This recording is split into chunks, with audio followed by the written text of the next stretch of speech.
As I went down in the river to pray, studying about that good old way, and who shall wear the starry crown? Good Lord, show me the way. Oh, sisters, let's go down, let's go down, come on down. Oh, sisters, let's go down, down in the river to pray. As I went down in the river to pray, studying about that good old way, and who shall wear the robe and crown? Good Lord, show me the way. Oh, brothers, let's go down, let's go down, come on down. Oh, brothers, let's go down, down in the river to pray. As I went down in the river to pray, studying about that good old way, and who shall wear the starry crown? Good Lord, show me the way. Oh, sinners, let's go down, let's go down, come on down. Oh, sinners, let's go down, down in the river to pray.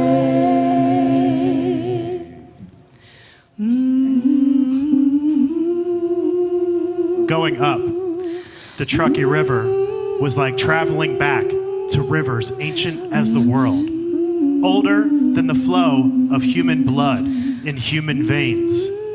I learned that my spirit shared in the spirit of all things. No such thing as time. There is another alphabet singing from every leaf, river, and sky. But no man ever steps into the river by merely staring at the water. You can swim upriver or stand in the middle, but it cannot be grasped. This Tao forever undefined.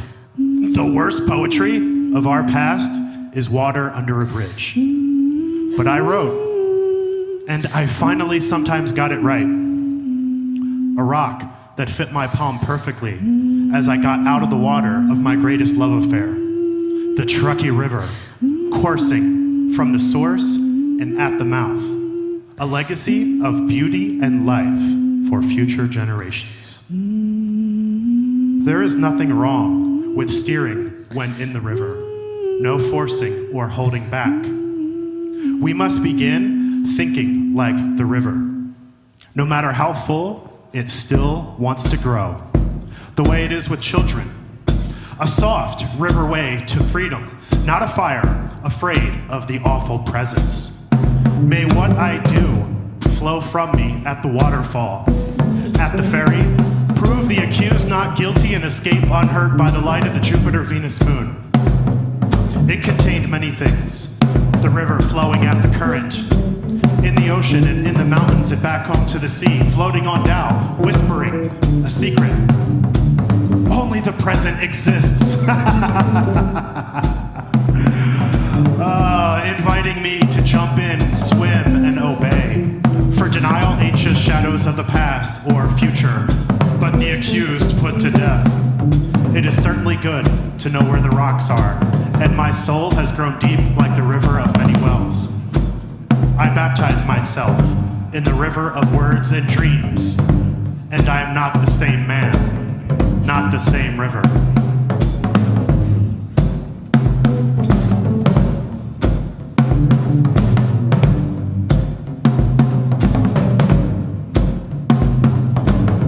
I go walking in the middle of it. I go walking in the middle of it. I go walking in the middle of it. I go walking in the middle of the night.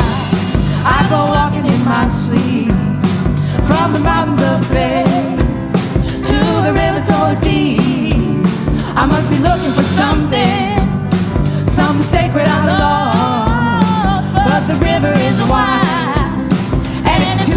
to cross. Oh. And even though I know the river is wide, I walk down it and I stand on the shore. I try to cross to the opposite side so I finally find what I've been looking for. Hey, in the middle of the night, I go walking in my sleep through the valley of fear to the river so deep. And I've been searching for something, something taking its soul, something I could never lose, something nobody stole. In the middle, and I don't know why I'm walking at night, but I'm tired and I don't want to walk anymore. I hope it doesn't take the rest of my life until I finally find what I've been looking for. Hey, in the middle of the night, I go walking in my sleep through the jungle of doubt to the river so deep. I know I'm searching for something, something so undefined that can only be seen by the eyes of the blind. In the middle of the night.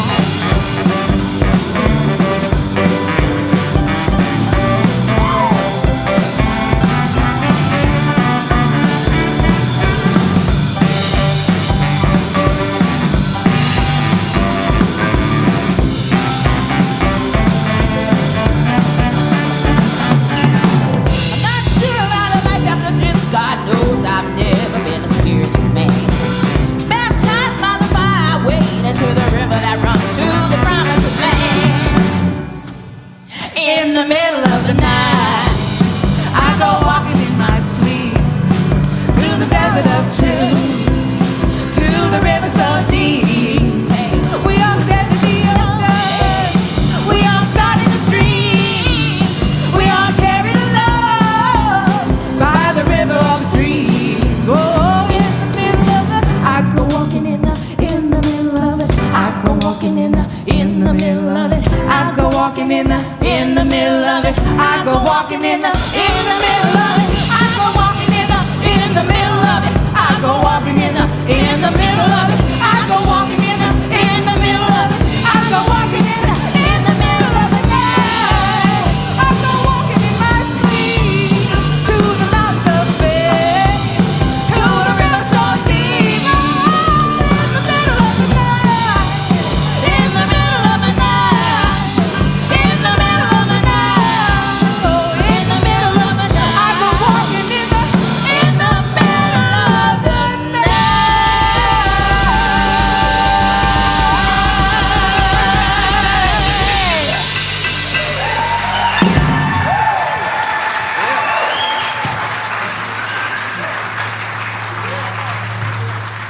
Brothers and sisters, welcome to Alchemist Theatre, where we know energy cannot be created nor destroyed. It must be transformed. Now, historically, an alchemist was a metaphysician who transformed base metals into gold. As modern day alchemists, we are here to transform fear into love. Can I get an amen?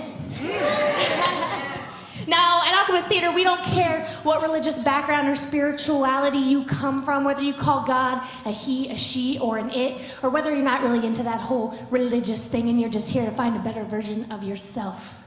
We welcome all that here tonight, and we hope that you have a mystical experience of whatever makes you gooey.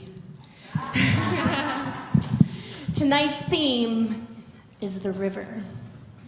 And your only job is to surrender to that flow trying to come through you. At Alchemist Theatre, our #1 value is transformation. And all the best transformations start in meditation. So I invite you right now to do something we don't do a lot of in our culture, and that's close your eyes and go within. Take things off your body, uncross your body. Begin to breathe deeply and slowly. And listen, really listen to the words of this song.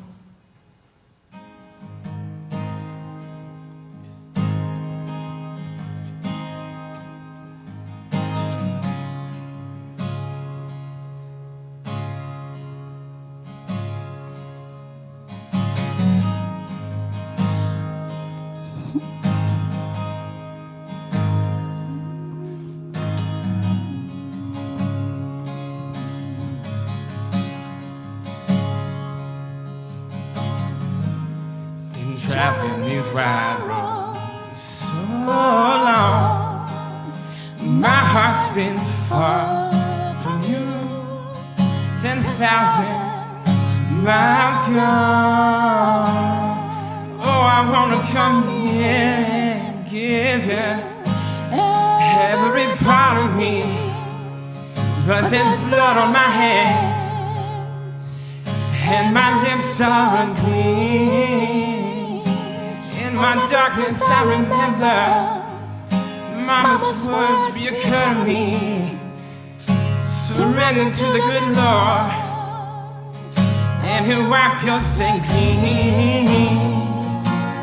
Take me to your river, I wanna go.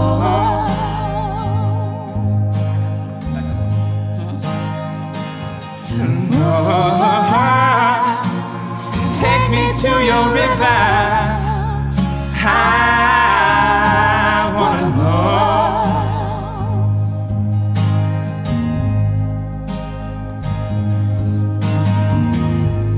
Dip me in your smooth water, I go in as a man with many crimes. Come up for air as my sins flow down the Jordan. Oh, I wanna come in and give you every part of me, with this blood on my hand and my lips are unclean. Take me to your river, I wanna go.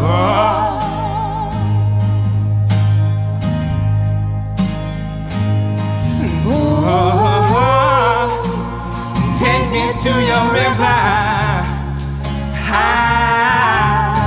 wanna know. If you haven't done so already, please close your eyes as we take you deeper, deeper into yourself, deeper into worship. Brothers and sisters, ask yourself this question: what is on your heart right now? Is there an answer you are seeking? A healing that you need? A disease you need freed from? A sign you need to be shown? Something brought here to you today. Maybe your life is perfect and you're just here to celebrate in gratitude. We want you to take this before picture. It's a snapshot. Hold it in your mind's eye. Take just a few minutes and ask your soul what it needs most right now.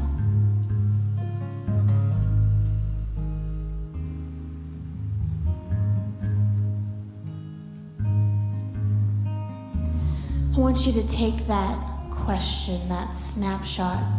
I want you to hold it in your mind's eye and turn it into a little ball of light.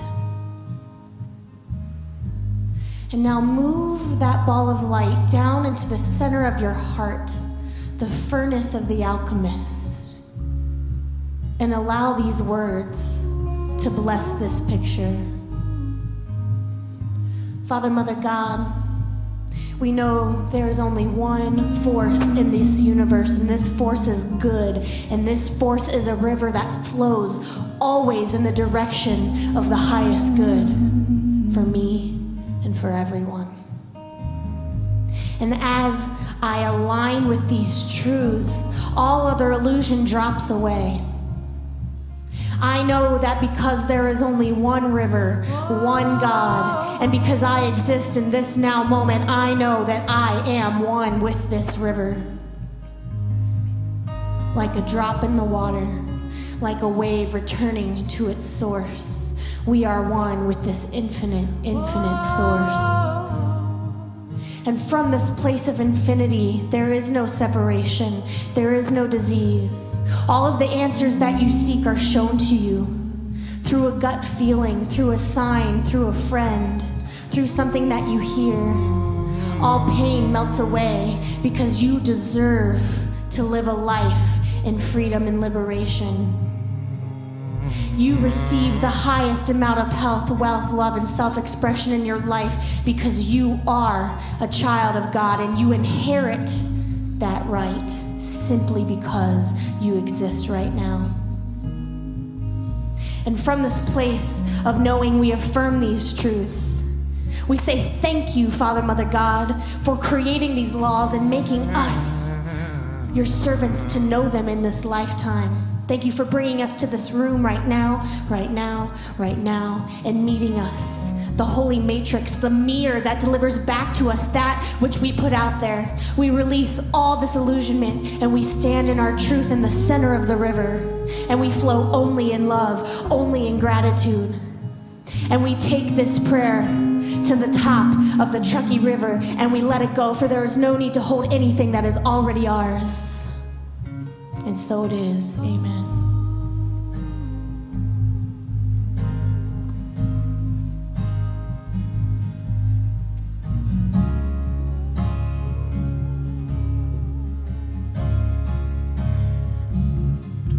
I wanna go, wanna go, wanna go.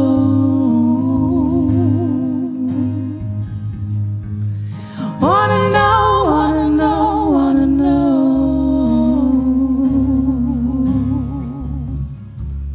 Wanna go, wanna go, wanna go.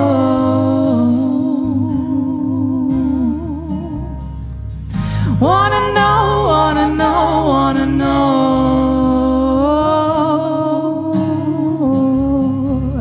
Wanna go, wanna go, wanna go.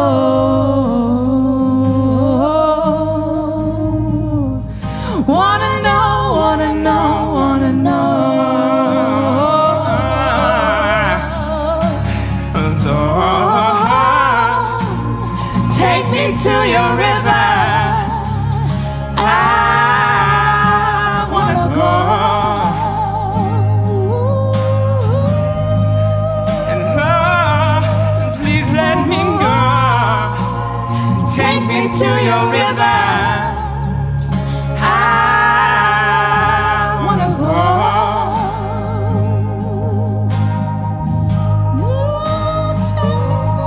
Please let me know. Take me to your river. I wanna know.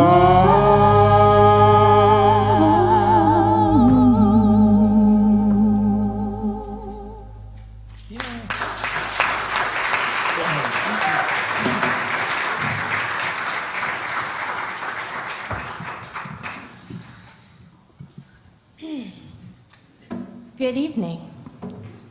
You're listening to Alchemist Radio, live on God FM. I'm your host, Reverend Levity.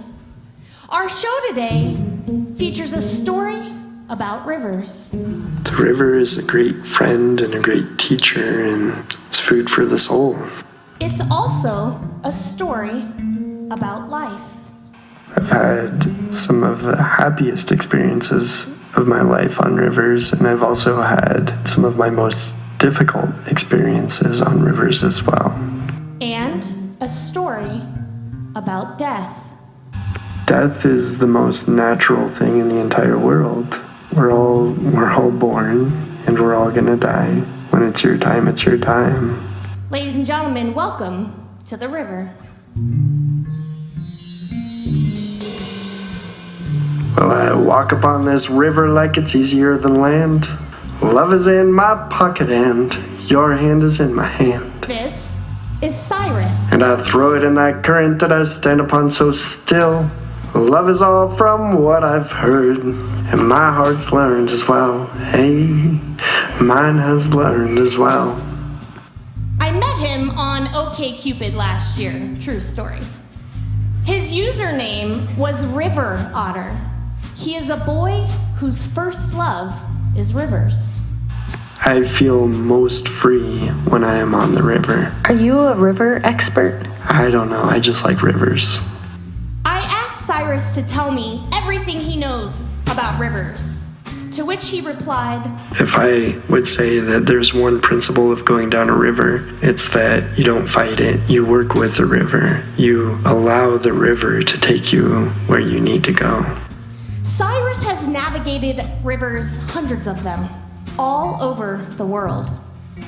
The first time I really felt connected to life was on a river. That was in the Grand Canyon. Being a river guide was a dream Cyrus chased for many, many years.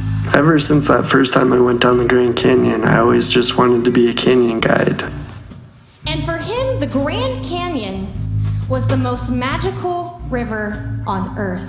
Holy cow. There's so much power in that place. Talk about finding your place in the universe. Like when you're in the bottom of the Grand Canyon and it's stretching like a mile over your head, and each layer of rock is a different layer of time, and you get all the way down to the bottom and you're effectively at the beginning of time. And you look at how big you are in relation to all of that, and then it's nighttime and you just see the universe above you. So that's what he did. He was a river guide at the Grand Canyon until one day his river changed its course. One day, I was rowing my boat down the Grand Canyon. I was in the one place where somebody could actually get a hold of me that wasn't in the Grand Canyon, and a river ranger came up and said, "Are you Cyrus?" I said, "Yeah, I am." I said, "Well, you need to call your family." It turned out Cyrus's father had had a stroke. Cyrus had to make one of the biggest decisions of his life. So here I was in the middle of the Grand Canyon with a boat that I was in charge of, and my family needed me. Cyrus turned to his trip leader, who sat him down and gave him this advice. Okay, I've been all over the world, but my friends and family have gotten sick, gotten married, and have died and have children. And I haven't been there for any of it because I've been traveling, because that's what I do, because I'm a river guide. The trip leader said to Cyrus, "You have to choose in life, chase the river, or connect with the people that you love."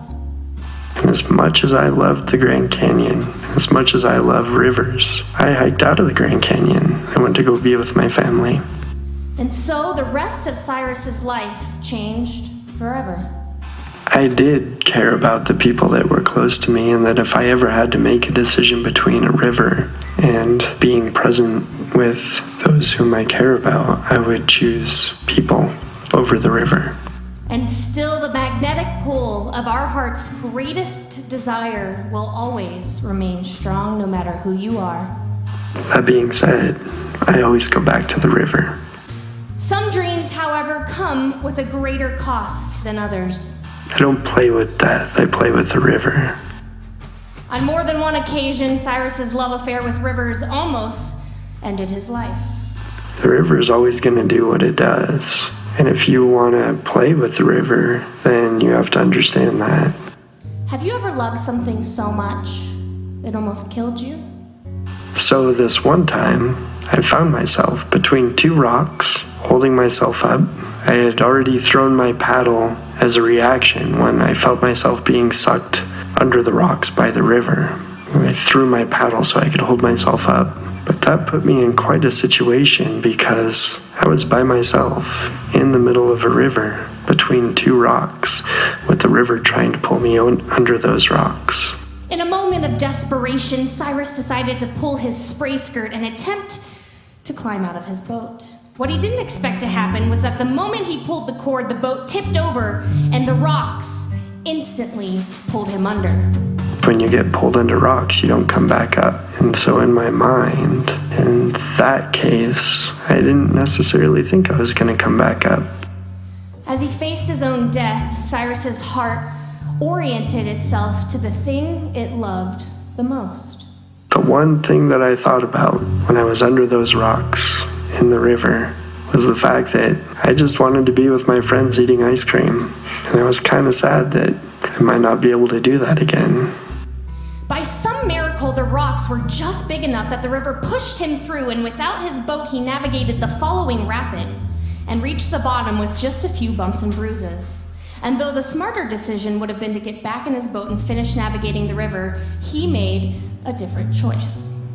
Hiking out of that river on that day was one of the most difficult things I've ever done. I ended up completely covered in poison oak. Probably would have been a fine day to just get back in my boat and keep going down the river. And if I had to do it over again, I think that I would have done that. But on that particular day, I just wanted to go eat ice cream with my friends. So, when navigating the river, we have to remember to stay present and choose what's most important for us. The river is a teacher because, as far as any of us know, we only have a very limited amount of time. If you're not present in that time, then what are you doing? Despite all the drama, Cyrus never casts blame on the river itself. I've never liked to think of rivers as being angry, just although when you're getting beat down in a big hole, it's easy to think of the river as being angry, but really, it's just being caught in the wrong place at the wrong time. The river, like life, gives and takes. You know, another thing that people say is that the river is very forgiving until it isn't. Cyrus knows he's been one of the lucky ones, and I warned you in our intro, this story is as much about life as it is about death. Sometimes things happen, you know, and sometimes people don't make it out. The final piece of our story tonight is about Cyrus's best friend, Dirk. He got surfed out in this big hole, and he swam out of his boat, and he just couldn't climb out of the river. He didn't think he was going to make it out of the river that day, and he said that he saw God. Not only did he see God, but he talked to God, and he said that God told him something, and I always asked him, what did God tell you, Dirk? And Dirk said, well, God told me not to swim out of my boat. It was Dirk's birthday when Dirk first told Cyrus that story about the time he talked to God on the river. They were on their way to run some of the most dangerous whitewaters in the Sierras. It started off really well. In fact, it started off as one of the best river trips I'd been on. Cyrus had a rule that he kept religiously. If he ever approached a rapid that he couldn't envision himself tackling, he would get out and walk around it with his boat. Dirk never did that. But for some reason, on this day, he did. And at one point, Dirk even said, you know, we don't have to keep going down if you guys aren't up for it. But we were kind of fired up. We were having a great time. They continued to the crux of the river, and as big as it was, they were going to give it a go. I went first, got in my boat, splashed some water on the back of my neck for good luck to appease the river gods. And I took my paddle stroke out in the current and got in it. It was a great rapid, it really was. Cyrus screamed with raw excitement when he reached the bottom. Then he looked up and watched as Dirk and their friend Roger went next. And then I saw Dirk flip over. Cyrus wasn't worried though. In fact, he was planning on how he was going to tease Dirk when they all got out of the river. I was even contemplating making him drink a booty beer, which is where you pour a beer in your booty and drink it. That's a tradition when you swim out of your boat. Of course, Dirk would never swim out of his boat because God told him not to. But then Cyrus watched as Dirk missed his first attempt at a roll, and then another, and then another. Suddenly, I look up and Dirk's swimming out of his boat. Knowing that they were quickly approaching another horizon line, Cyrus screamed for Dirk to swim toward him. Instead of swimming towards me, pushed off of his boat and he swam towards the rocks in the middle of the river. But when Dirk reached the rocks, instead of being able to climb on top of them, the river pulled him under. Sometimes the river helps you slow down time, and sometimes it speeds it way up. Cyrus knew he only had minutes to save his friend. And I got out my rope and I threw it at those rocks, even though I didn't know what it was going to do, over and over again, and I yelled at Roger.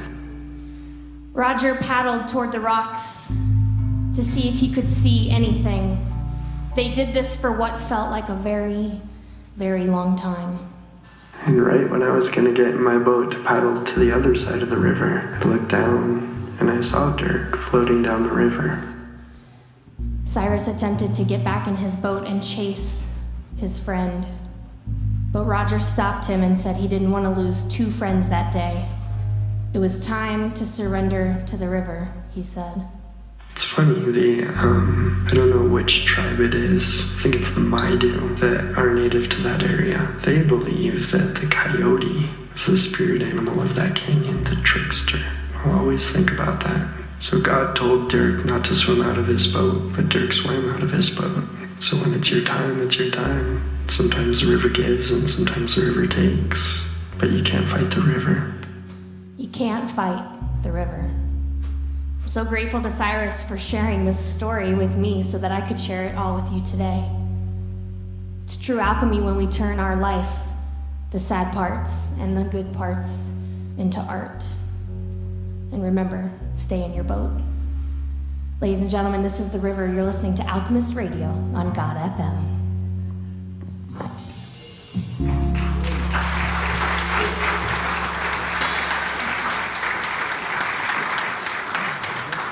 Thank you to my wonderful band. That was awesome. Are you guys ready to do some alchemy? All right, if you're new, the alchemy is the part of the show where you do some real energy work. So I'm going to invite you to close your eyes right now, and I want you to understand there is no difference between imagination and energy work. They're the same thing. All right, Professor Daylover, play me something rivery. Brilliant. Here we go. Close your eyes. Deep breath. We're going to take a journey down your river of life today. The first thing I want you to do is take an aerial view of your river. What does it look like? How many twists and turns does it have? How long is it? What kind of rapids will you go through? And I want you to slowly come out of that aerial view and head to your source at the top of a mountain.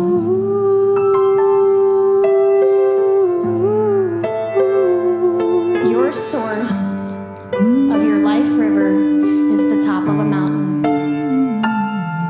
I want you to find a boat.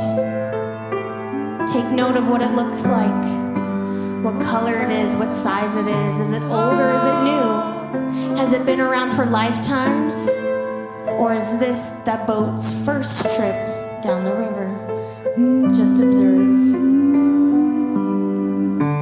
I want you to climb into your boat, and with a deep breath, you're gonna push off from your source and begin your journey through the first part of your river.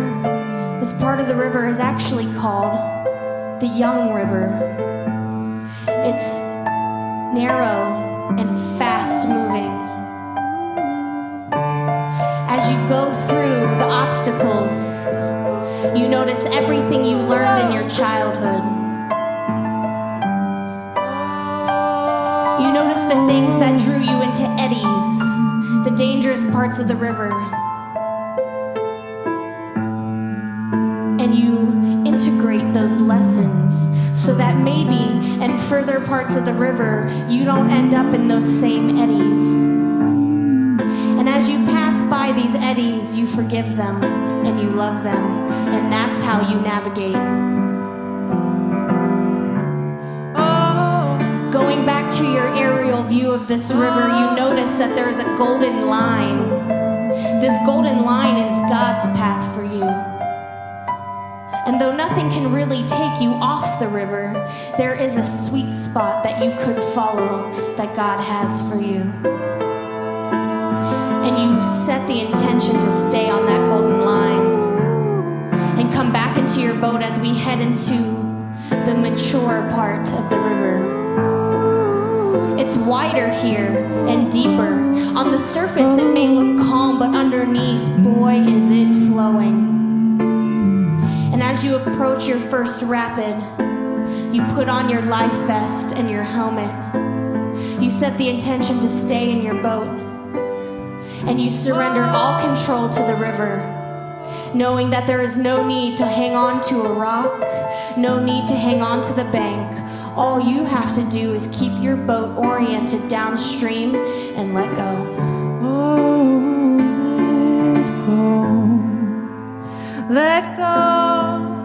You cannot control what the river looks like or what the river does. You cannot fight the river. The rapids are there. There's no getting rid of the rapids. But what you can do is anchor yourself into something that won't lead you astray. As you come to another calm part of this mature river, you see some similar eddies, and this time you notice you're not getting sucked into them because you've integrated the lessons. No need to repeat the currents that keep you stuck in spinning. You stay on that golden course, moving forward, ready for anything that might be coming your way. You notice you're getting older now, and the river is getting wider and slower. It's also getting richer.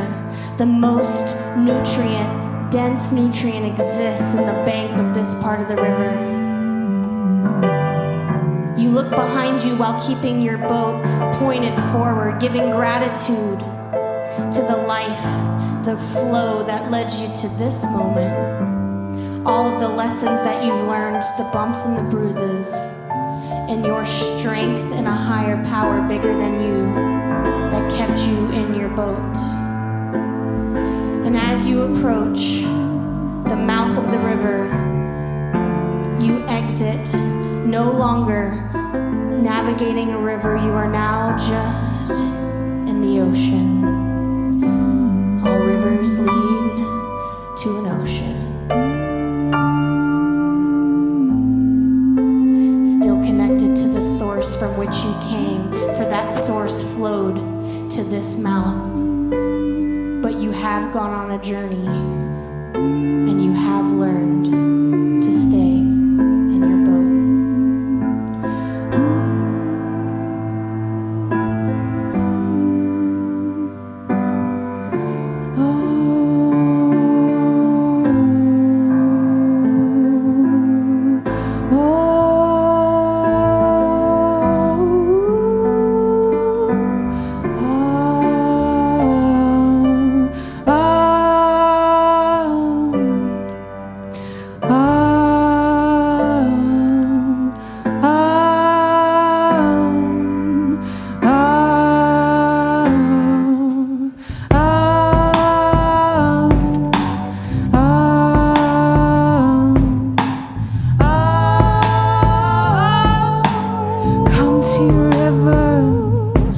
I will come to your river. I will come to your river. Come to your river, wash my soul. I will come to your river, wash my soul. I will come to your river, wash my soul again. Carry away my dead leaves. Let me baptize my soul with the help of your waters. Sink my pains and complaints. Let the river take them, river drown them. My ego and my pain. Let me baptize my soul with the help of your waters. Those all means are so ashamed. Let the river take them, river drown them.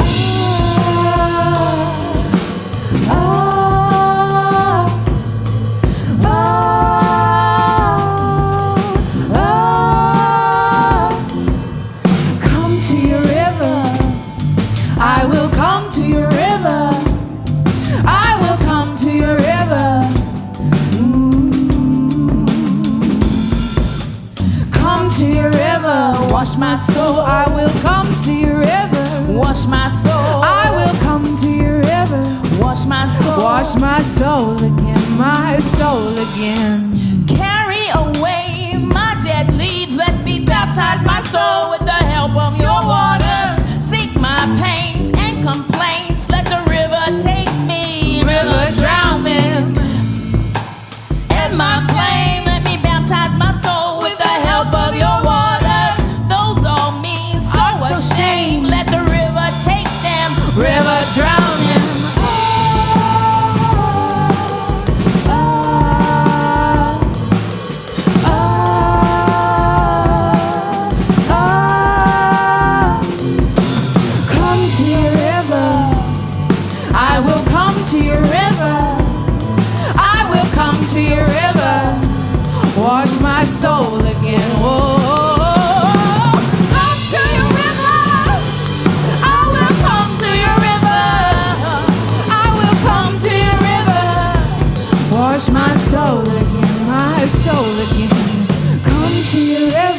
Wash my soul, I will come to your river. Wash my soul, I will come to your river. Wash my soul again.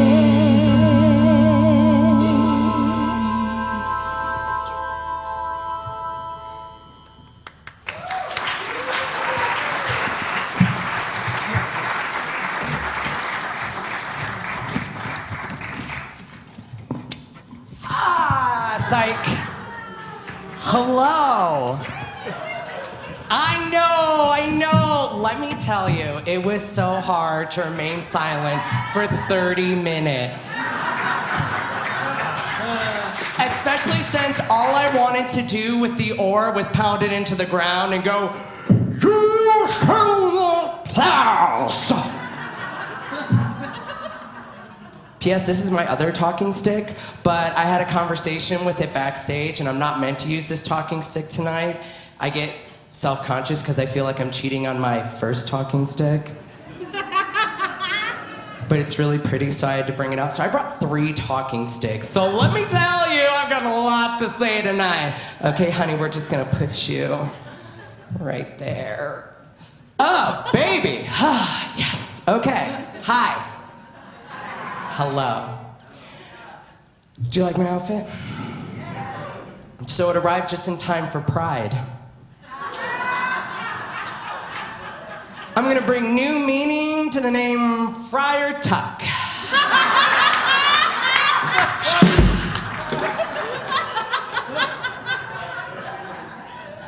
Okay, on with the sermon.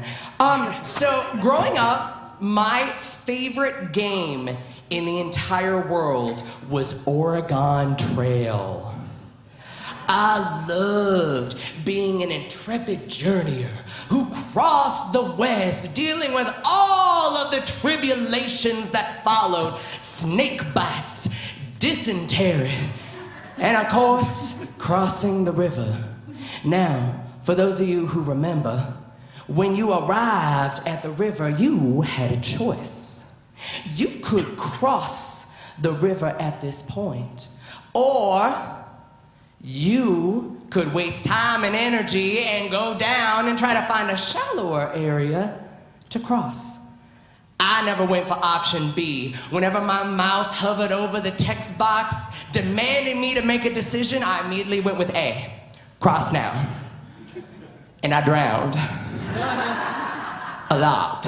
And I lost a lot of supplies. A lot. But see, in my mind, the river demands that you cross it. It's always about crossing the river. But sometimes there's a price to pay for crossing the river. God bless you all for putting the coins in the bucket. Although I would like to shout out to the brother who said, you know, it was 50 cents last week and then you up the prices to $1 this week.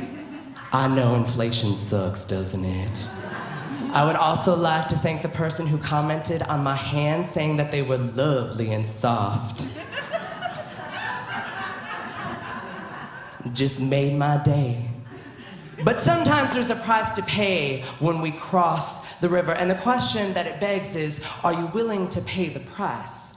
Now, we are all spiritual journeyers, and we love talking in their metaphors of earthly design. Like, ooh, I got to scale this mountain. I have to wander this desert, and I have to cross this river. Recently in my life, I crossed perhaps one of the biggest rivers in my entire life, and I didn't think that I was capable of doing it. When I came to the shore of the river, I was empty, I was tired, and I just felt like giving up. Have you ever been at that point of exhaustion where you cannot fathom taking one step further and all you want to do is just lay down to rest? And sometimes you want to shake your fist at the heavens and say, really, another growth opportunity? Can't I just find a sunny pasture with some nice wildflowers where I can lay down for a little bit under a shady tree with a nice breeze, with some birds singing in the background. But no! There is another trial. There is another test. There is another lesson that I haven't learned because I done flunked and I have to do it over again. But here's the thing about rivers. We often talk about in tests that we are afraid to step into the void because we are uncertain of where we are going and we are uncertain of where we're going to arrive. The tricky thing about rivers is that you can see the shore on the other side. So here was this river, impassable in my mind. But I could see the life that was meant for me on the other side. I could see the life that I wanted, but I didn't want to cross it because the price for crossing the river was my life. And the funny thing is, it was a life that I didn't want. And yet it was familiar. I knew it. I wore it like that tattered t-shirt that everyone tells you to throw away. And yet for whatever reason, I couldn't bring myself to do it. You know, in mythology, those who didn't get buried with a coin on their eyes or underneath their tongue were doomed to walk the shores of the river Styx for 100 years till they had forgotten who they were. And maybe I felt like I needed to wander the shores of my own river Styx to forget who I was so that I could make space within myself to allow what I could become. But why didn't I want to give up this thing that had caused me so much pain, that weighed so heavily upon my heart and my life? It's like that practice that your friends tell you. You know what you have to do in order to live the life that you want to live, and yet, what is it that pervades in the back of your mind that drowns you in self-doubt, that keeps you from taking that initial step? You see, I was waiting on the shores for something or someone else to carry me across. I was waiting for my ferryman. In lore, the ferryman could be considered an archetypal figure. The problem is that so many cultures have so many different manifestations of the ferryman that there's no commonalities among them. In some stories and instances, the ferryman might be a positive figure, a protagonist, like Vishudeva in Siddhartha, there to aid the protagonist, teaching them an important lesson. Or the ferryman could be a villain, a negative figure, like Chiron in Greek mythology, Gollum in Lord of the Rings, or my favorite ferryman that ever did existed, Ursula from The Little Mermaid. You better believe that child Ariel wanted to be transported from the sea under to the land above, and all that child needed to give was her voice. What a small price to pay. But if there was one through line that connected all of these different figures of the ferryman together, it would be that they are solitary in their nature. They work alone. Now, the ferryman doesn't need to be a literal figure. It can be anything or anyone that transports something from one place to another. In that manner, couldn't an alchemist be a ferryman? We are all modern day alchemists. We transform fear into love. We are responsible for ferrying our own lives. So it made me, whoa! Baby, I'm so sorry. Okay, we're good. Shoot.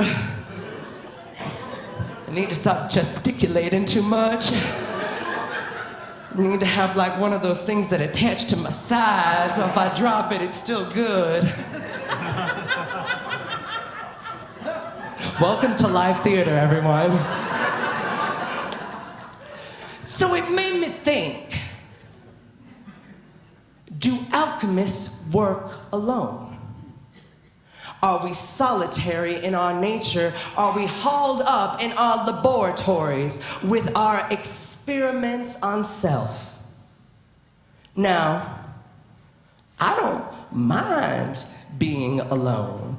I got my astrological shamanic reading done, and in it's my stars that I'm a lone figure. Yeah! And I have chosen any number of professions and activities to support that. I do yoga. Yoga is basically a physical activity with the tagline of stay on your own damn mat. I am a writer, which is one of the most solitary artistic expressions there is. And in the past 3 years, I have done 2 plays, both of them one-man shows. I do a lot of things on my own. Even growing up in school, I dreaded that moment when the teacher would utter the phrase, group project. Oh, it sent a shiver down my spine. Now I get it. I do. It takes a village. Many hands make light work. Teamwork makes the dream work. We're greater than the sum of our parts or something like that. Intellectually, I get it. However, I am a brown-nosing, overachieving workaholic with impossible standards and a perfection complex.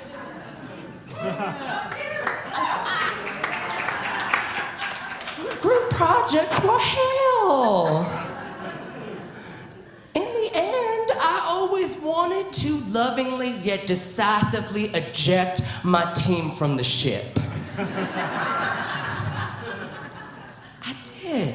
But I recognize that I am the person who I am because people have helped me along the way. And the funny thing is, often help was right at my fingertips, but I didn't see it because of a mentality of having to do it alone. You think you have to do it alone, that it means something about you if you don't do it yourself. We are plagued by a disease of isolation and silence. We feel that it is not within us to burden others with our troubles, that we are not worth the help and love that is so readily available to us that it drowns us. And sometimes when you are drowning, all you think about is just letting go. What would it be like to just let go? So my research brought me to one particular ferryman that I would like to tell you about. Now, I don't know if you know this, but I am named after Saint Christopher, the patron saint of travelers.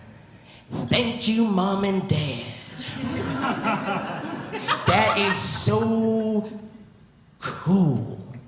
You couldn't have named me after Saint Sebastian, the patron saint of athletes and soldiers. You couldn't have named me after Saint Thomas, the patron saint of academics, lawyers, and architects. You couldn't have named me after Saint Thor, the patron saint of lightning. Let that one hit you.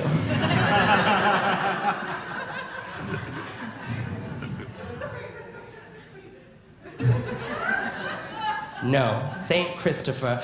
But there's a reason why Spirit led me to the story of Saint Christopher. So, excuse me. I want you all to buckle in, because I'm about to introduce you to a brand new segment that I'm introducing tonight. It is called Divine Dramas, and it's where I retell biblical stories with my panache and a modern spin on it. So, sit back and hear the story of St. Christopher. Now, back in the olden days, before St. Christopher was St. Christopher, he was O'Pharaoh, meaning the bearer. And boy, was he a strong and strapping lad that stood heads above his compatriots, and his prowess always made him first pick for the kickball team. Now, poor O'Pharaoh had a bit of a midlife crisis. You see, what was he going to do with all of his skills? Was such a talented individual, he could do anything that he wanted. And he decided in that moment that he was going to be a soldier for the strongest king in the land, one that demonstrated no fear for anything or anyone. And his journeys took him to the service of a king, formidable in his strength, reputation renowned throughout the lands as being fearless. And so O'Pharaoh signed up and began to serve this king, and for a while he was content. And then one day, when a minstrel came by, regaling the court with songs of love and loss and war and peace, that was a long song, and all manners of news of the land, O'Pharaoh took a look over at his king and noticed that his king was quivering. And then all of a sudden, the king made a sign above his forehead. Well, O'Pharaoh went to the king and he said, "My liege, what gives?" And the king, very scared, said, Oh, Pharaoh, I know you think I'm all that in a bag of potato chips, but the truth of the matter is that I fear the one they call Satan. And you see, I make this sign on my forehead to keep him out of my damn business. Well, Pharaoh, knowing that the king was fearful, decided to leave and put in his 2 weeks' notice. The king tried to stop him, but Pharaoh, and Pharaoh said, "I said good day, king. I said good day." And Pharaoh went on his merry way, looking for the Lord of Evil. And Pharaoh went across this land and he looked for the Lord of Evil. And he found his way to a gloomy forest full of thieves and murderers and other creatures. And he was brought before the Lord of Evil. And he said, "Lord of Evil, I wish to serve you." To which the Lord of Evil said, "Hello, O Pharaoh, Satan here, devil, the wicked one, father of lies, Beelzebul, whatever you want to call me, fantastic. Love to have you in my service. Great. I am the most powerful Lord there ever is. I fear nothing." And so for a time, Pharaoh worked in Satan's court, and he did unspeakable crimes. He did horribly offensive things, to the point where the villagers would whisper his name, Pharaoh the Unrighteous. And for a while, Pharaoh was content, working for the Lord of Evil. Well then, one day, Pharaoh, Satan, and his merry band of Satanists were going along a highway, when all of a sudden the Lord of Evil stopped, and he cowered in fear before a sign at the highway, and then he hightailed it out of there with his merry band of Satanists. Well, Pharaoh chased down his master and he said, "Master, what gives? I thought you were the god of this world. I thought you were the serpent, the wicked one, and all those other names that you gave yourself. Are you telling me that there is one in which you fear? To which Satan said, yes. If you must know, there's this guy named Christ, and he hanged on a cross, and whenever I see his sign, I must flee from it and err. To which O'Farrell went, you mean this sign? Yes, that sign. Wait, question. You're the Lord of Evil, and you're afraid of a guy who hung from a cross. Well, when you put it like that, it doesn't sound scary, but yes, I am. To which O'Farrell said, well, I'm sorry, I have to leave you. I'm only destined to serve that who is fearless. To which Satan said, no, come on. I am so powerful. Come on, would I ever lie to you? To which O'Farrell said, not today, Satan. Not today.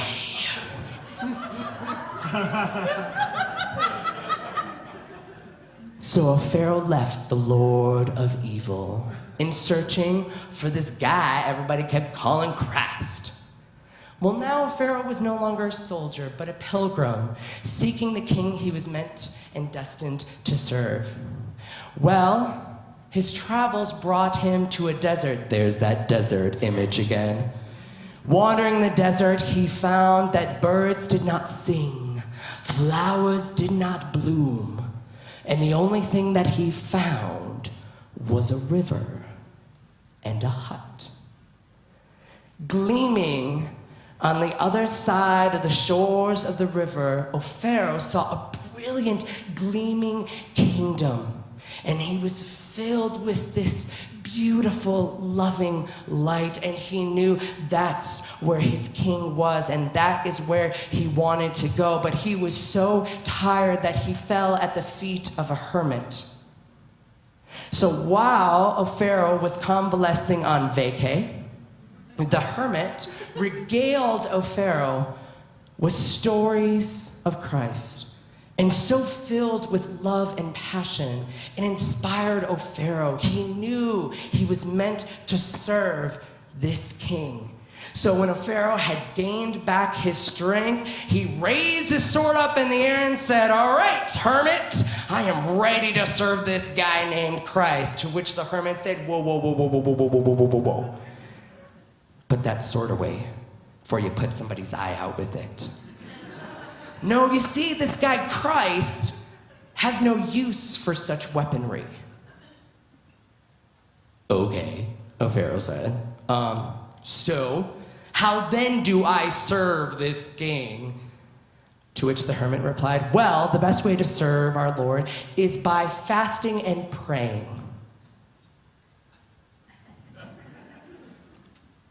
Okay. I don't know if you've noticed, creepy hermit guy, but I'm a big guy. I'm a big guy. So, fasting, it's not really like, is there like a door to, or like another option, a box that I could, check? To which the exasperated hermit said, I thought you wanted to serve the Lord. But fine. See that river over there? Build a hut and ferry whoever comes to your hut across the river. So O'Farrell built his hut, and travelers of all ages, all sizes came from across the lands, and O'Farrell transported them across the river. And he did this for years with no sign of his master, no sign of that golden kingdom that he saw on the shores. He did this until he became weak, until his muscles gave way, until he questioned his own strength. He did this until he didn't think he could do it any longer. And one night, as he tried to catch them shut-eye, a storm raged on the outside. He heard the soft whispers of a tiny child outside his door. So Pharaoh leapt out of bed, and he went and opened the door to find shadow and darkness, which at that point he shook his fist in the air and said, "Damn kids! Get off my lawn!" And then he went back to bed. But just as his head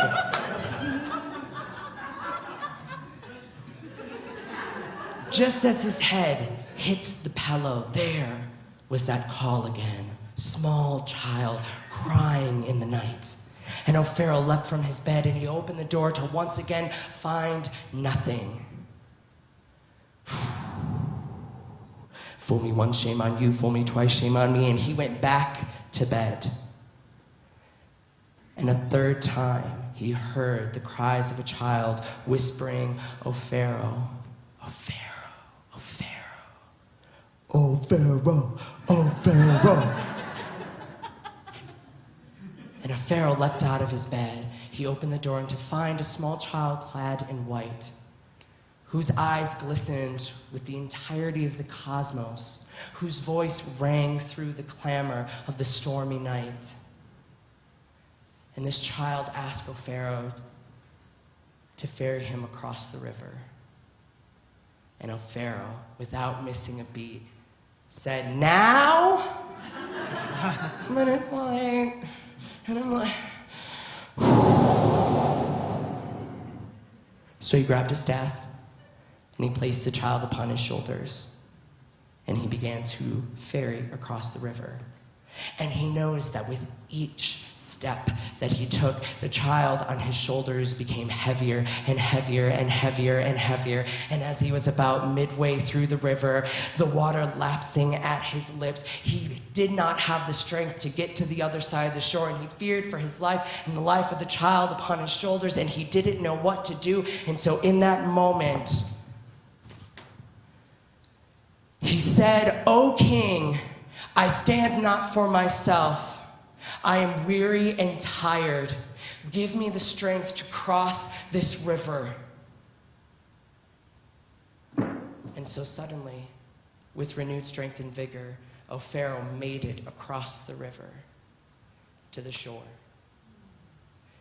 When he placed the child on the ground, Pharaoh looked upon him and said, "What gives?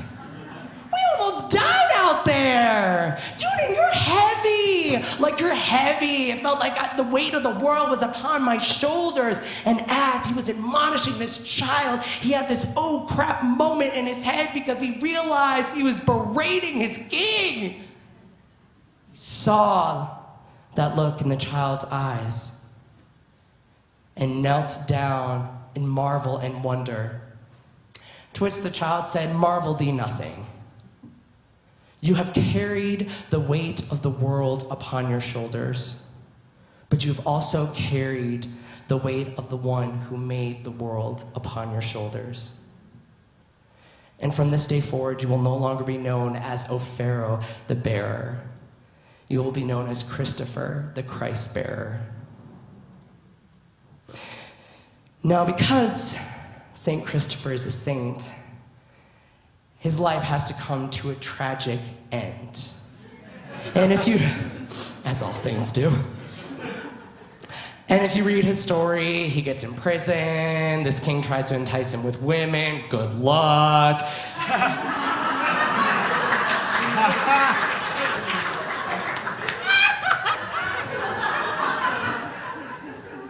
And then he ends up getting killed. But there's an ending to the story that I found rather beautiful. If happy endings exist, and certainly we all deserve one. St. Christopher stayed at the hut, ferrying travelers across the river, until one day he could not do it any longer. And when he opened the door, he once again found that child clad in white, with cosmos in his eyes, and a voice so lyrical and musical that it lulled the darkest storms to peace. And St. Christopher said, Lord, I cannot ferry you across this river. I am weak. I cannot do it any longer. To which the child said, I know, for I am here to ferry you across the river this time. And so the child in white ferried St. Christopher across the river to the gleaming kingdom on the shores beyond. So when we find ourselves on the shore of a river that seems impassable, when we think that we have to cross it on our own, even when we find ourselves in the midst of people offering their hands in help and friendship, and we're so blinded that we cannot see it because we are under the perception that we are unworthy to accept it. In those moments, I want you to turn inward knowing that you are deserving, you are worthy of that help, and know that help is always there. When we stand not for ourselves, but we stand for a grander purpose, when we allow our pride to shed like layers, when we are able to release and let go of the life that we think is so important to us, that we think that's who we are, that we cling to it, we will be wandering the shores of a river that we will never cross because it takes us to take the first step into that river. You can wait all you want for someone or something else to come and save you. You can get signs, you can get answers, you can get readings, you can pull cards, you can do any number of things that tell you to go, but you gotta go. But know that you're not alone. Know that not only are you divinely guided, but you're divinely supported. And what that means is when you feel that your strength is faltering and you cannot go on and all you think about is giving up, that there is a spirit that is there for you, that wants to co-create with you, that wants to give you this kingdom that you idolize here on earth. Know it is your birthright, not because of anything that you've done, not because of your prowess, not because of your feats, but simply because of who you are.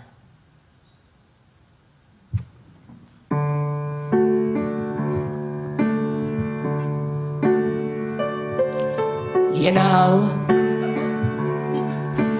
every now and then I think you might like to hear something from us. Nice and easy. But you see, there's just one thing, you see. We never, ever do nothing nice and easy. We always do it nice and rough. But we're gonna take the beginning of the song and do it easy. And then we're gonna do the finish rough. This is the way we do Proud Mary. And we're rolling, rolling, rolling on a river. Listen to the story now. Yes, we're rolling, rolling, yeah, rolling on a river. I left a good job in the city, yeah, working for the man every night and day, but I never lost 1 minute of sleeping, thinking about the way things might have been. Big wheels keep on turning, Proud Mary keep on burning, and we're rolling,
down to the river.